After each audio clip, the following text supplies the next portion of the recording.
I've got another Casio PRO-101 here. This one doesn't actually do anything at all when you turn it on, so I'm going to have a look inside and see what's up with it, hopefully.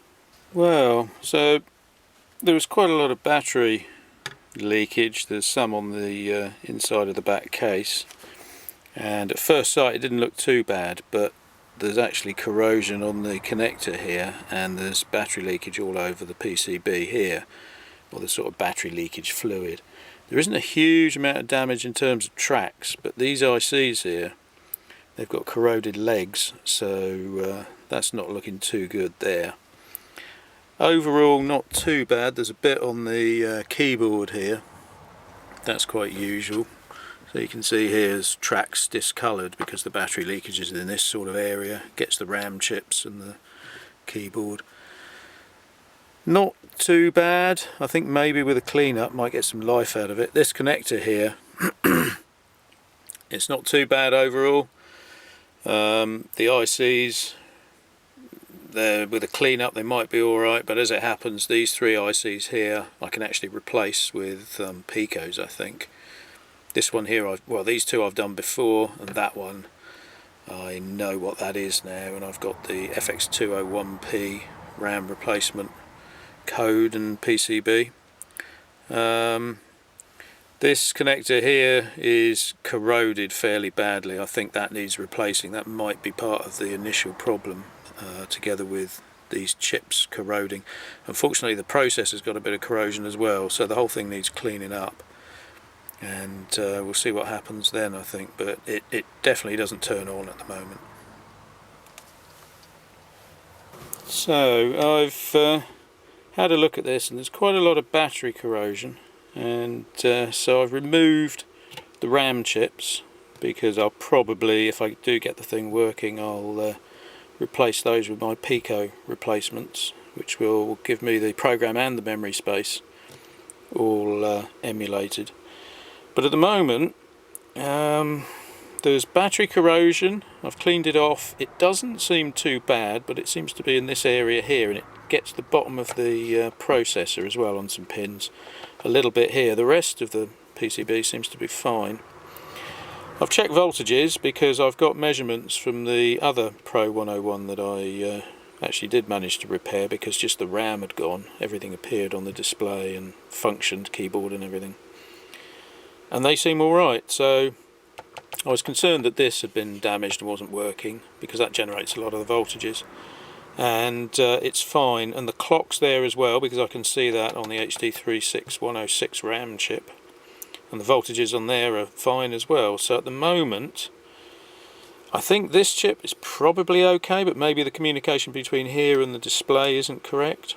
Also, when you turn it on and off, if you sort of listen closely, you can hear some pings go on. I think as the voltages that come up and are applied to this VFD cause little sort of stresses in the maybe in the filament. It may just be the filament actually, and that isn't happening here. So it does seem to be something to do with the display, or the power supply for the display, or maybe the display controller behind there.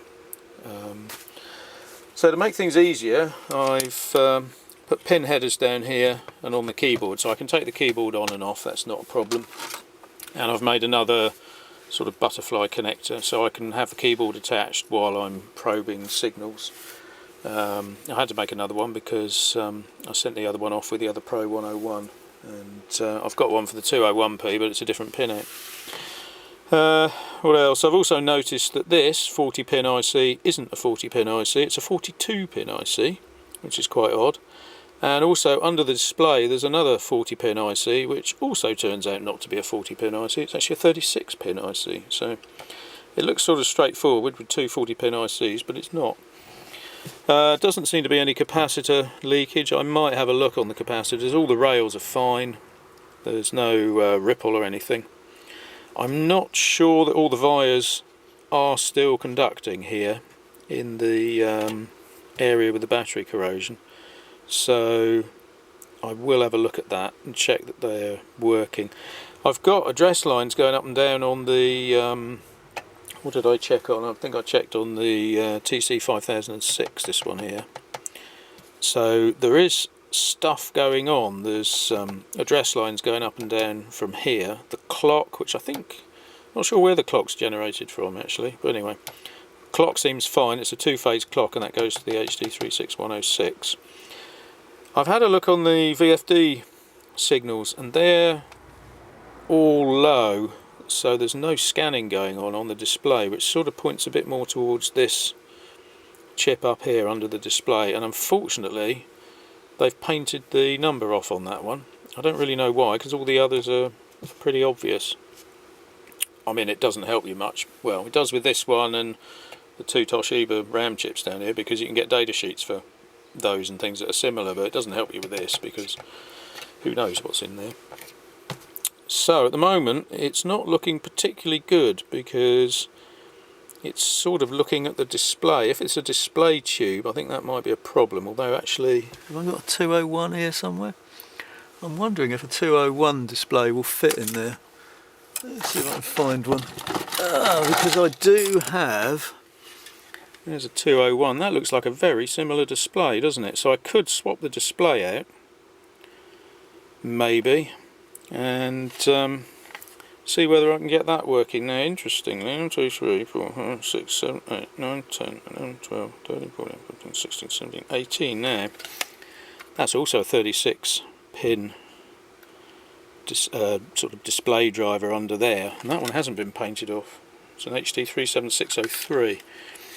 So it might be possible, if I check the pin outs, it might be possible to replace that chip with this one here. Now I do have a 201 somewhere, not sure where it is, where I took this chip out and that chip out and decapped them. So I do have a spare display. Unfortunately that module's different. It's a UT647 instead of a UT646, but I think this is working, so that's not a problem. So all is not totally lost, as I do have spares for this area here. Obviously I don't really want to take the display out of these two and swap them over if I don't have to, but it's starting to look like I might have to, because I might have to take that display chip out, which is under the display anyway, because it's not looking like that's working. Now it looks like there's a bit of a problem here.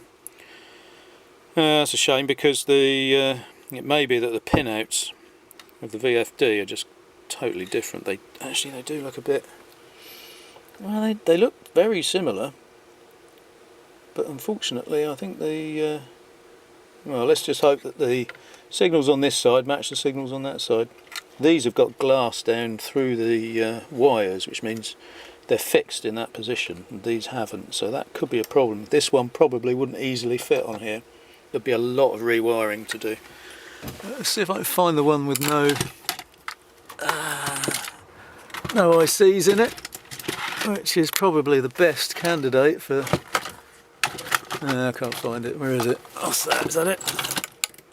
Yeah, that's it there.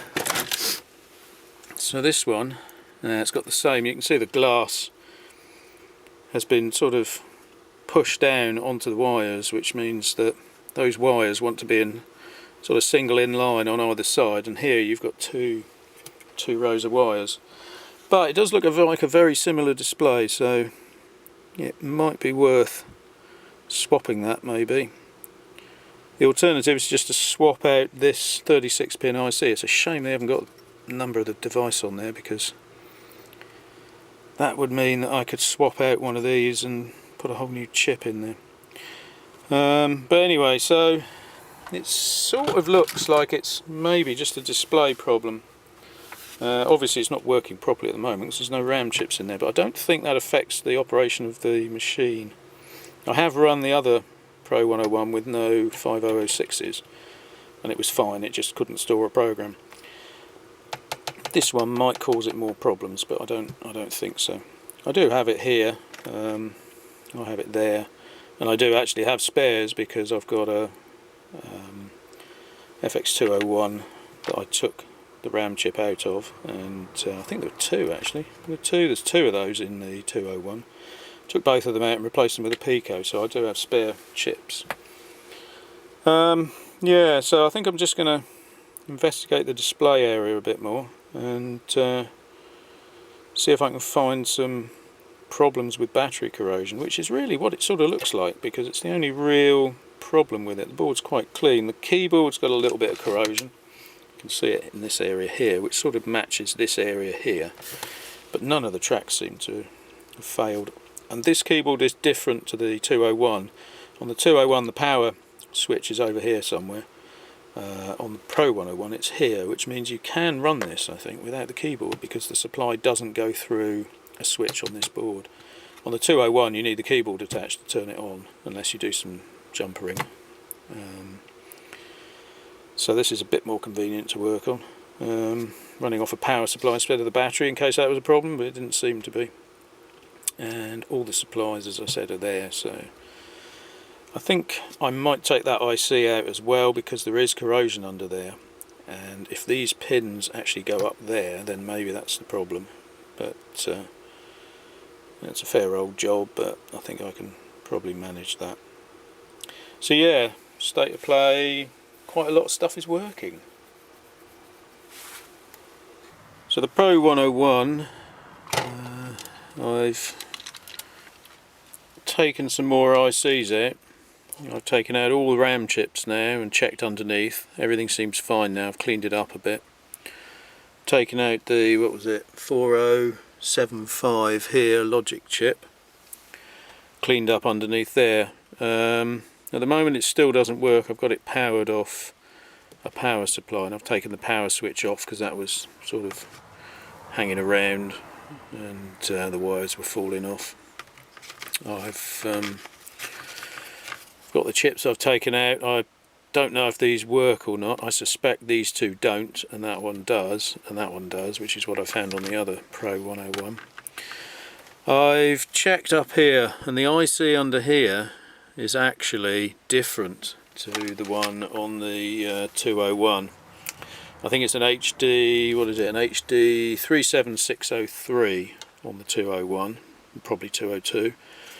It's a 602 on here, and I'm not sure why. I suspect it's to do with the number of LEDs. There's 5 LEDs on the 101 here, and only 2 on the 201, so might be that.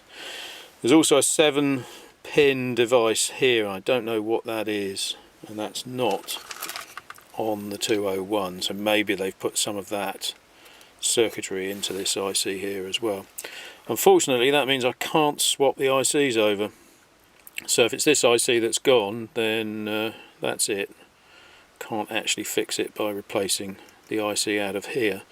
The display I think would move over, but by putting my finger underneath part of the circuitry around here, I do sometimes get a display. It's either a 0 that flashes up briefly and goes away, or some decimal points.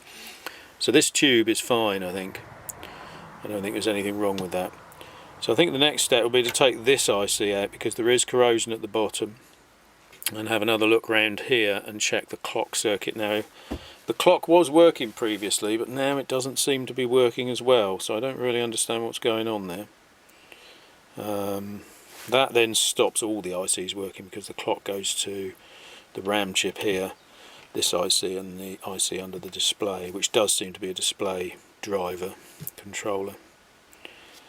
So this is working as well, I think, because all the voltages are there. So the only thing really that can stop this working are these two ICs and this device here, so we're running out of options really.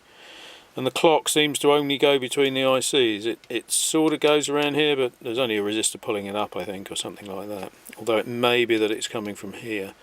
So I don't think the clock is being generated by this module here. I think it's actually coming somewhere else, and I'm slowly drawing the circuit diagram out, reverse engineering this board, and slowly trying to work out what's going on. I know what most of it is now. Everything down here, these transistors, they just drive the LEDs. We've got the module generating some voltages, not sure how that works at the moment, and various other components, and the clock seems to be sort of around here. But yeah, so at the moment it's not looking too good, because I think there's a failure probably in one of these ICs, is what it sort of looks like at the moment. So that would mean we'd have to replace the whole circuit board really, take the display off, put it on a new board, and then actually create a replica of the rest of it. Maybe use the battery clips, although you won't need these. You could actually just run the thing off just a battery, or maybe just run it off USB to avoid battery leakage in the future. Obviously you'd still have the PCB, but without working ICs. It would be easier to replace the entire PCB as well, because if you're trying to replace this IC, it runs at several strange voltages, and I don't have a lot of information about exactly what's going on this one and that one in particular. I've got a partial pin out of this now and a few pins on the display IC, but because you'd be trying to run in the original PCB with the space and voltages that you've got there, it is tricky, as I found with the RAM chip here. And you also run out of space. If you were going to replace this board with a modern PCB and move some of the components over, like I did with the Casio CQ1, you end up with a lot more space, and everything is much easier, and it looks better as well, really. So that's where we are at the moment. Still need to investigate further, but it does seem to be that the clock is not working properly anymore, which obviously stops everything from working. So I'm going to have a look at that and see if I can find out exactly what's going on. So there's a chance that it's fixable still, but I think maybe this PCB would have to be replaced if this is ever going to work again. The keyboard seems fine. I've been operating it without the keyboard because you don't have power switch on here. You've got different switches, which means you can run it without that. So it's a lot easier working on it. At the moment I don't need the butterfly connector, but I've got that as well. So yeah, bit of an update there.